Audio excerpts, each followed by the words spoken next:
Pak Dedi, silakan. Ya, Pak Dedi. terima kasih kawan-kawan.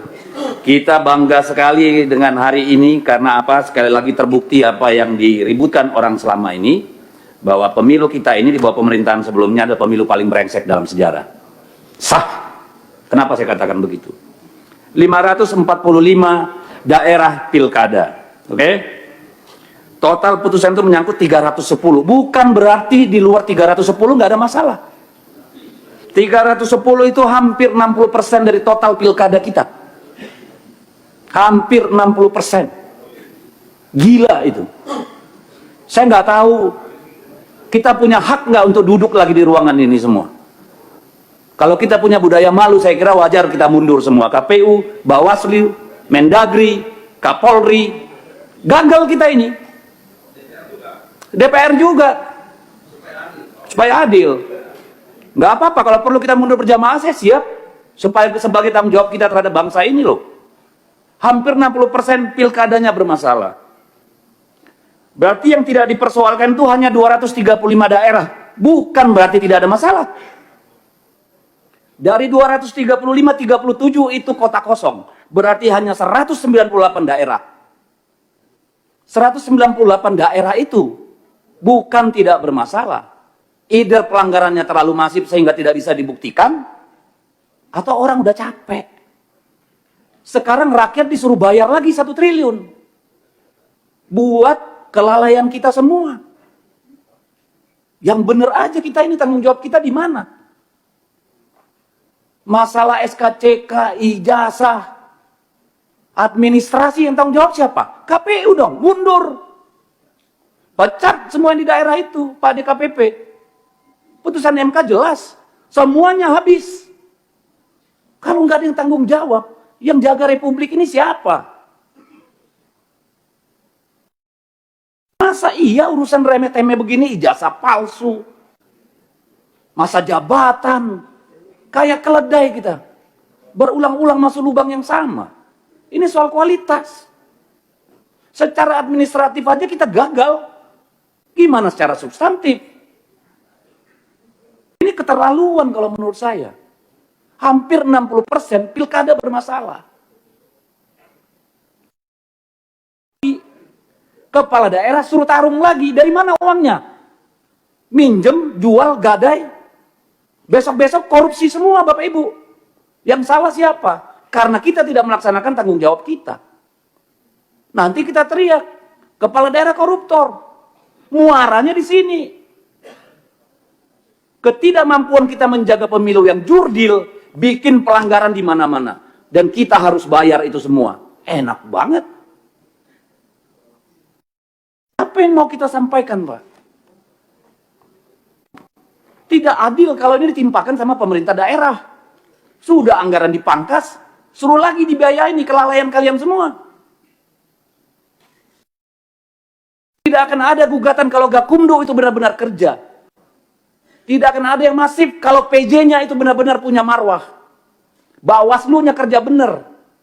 DKPP-nya kerja benar. Malu kita, Pak. Ini bukan cuma soal anggaran, ini soal peradaban. Ini bukan soal teknis. Buat apa kita pemilu?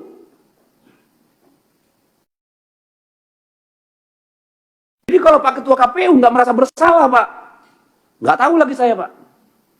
Kalau Bawaslu menganggap ini bukan salahnya dia, bingung saya. Kalau Kemendagri nggak merasa ada kekurangan di pihaknya, wah kebangetan. Demikian juga Polri. Apa kita diskusin anggaran? Anggaran Kemendagri aja potong. Saya disuruh daerah lagi potong. Nggak adil. Benar, saya berharap ini forum refleksi Bapak Ibu. Yang benar lah kita ngurus negara ini, ngurus republik ini. Masa hampir 60% pilkadanya bermasalah?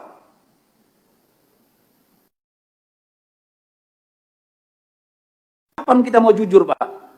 Saya tanya nih Pak Bawaslu, KPU, dan Pak Kementerian Dalam Negeri. Ini yang mau kita wariskan, Pak. Dan ini akan direplikasi pada pemilu-pemilu berikutnya, Pak. Ujungnya apa?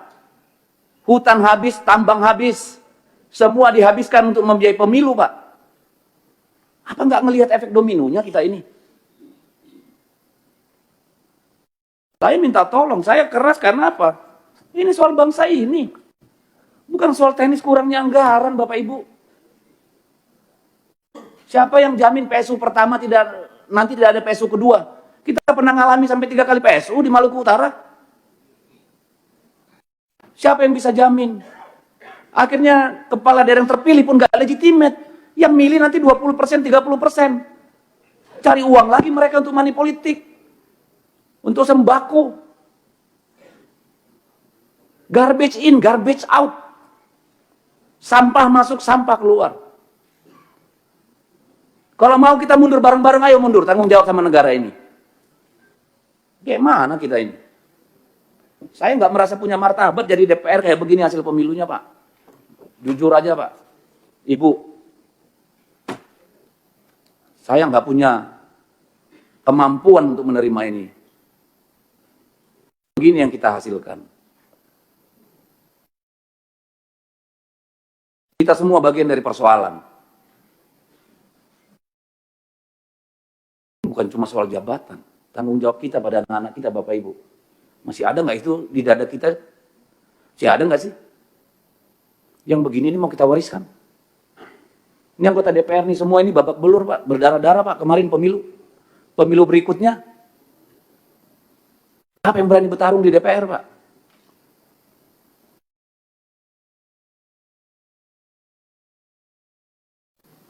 Saya habis kata, pimpinan. Ini menyedihkan. Kalau kita tidak melakukan koreksi pimpinan, besok-besok jadi anggota dewan tuh perlu 50-100 miliar pimpinan. Jadi kepala daerah butuh 200 miliar. Tolonglah. Saya minta tolong. Saya minta tolong bapak-bapak, ibu semua mundur. Kalau nggak berani mundur sendiri, saya ikut mundur. Nggak benar begini. Terima kasih Pak Dedi.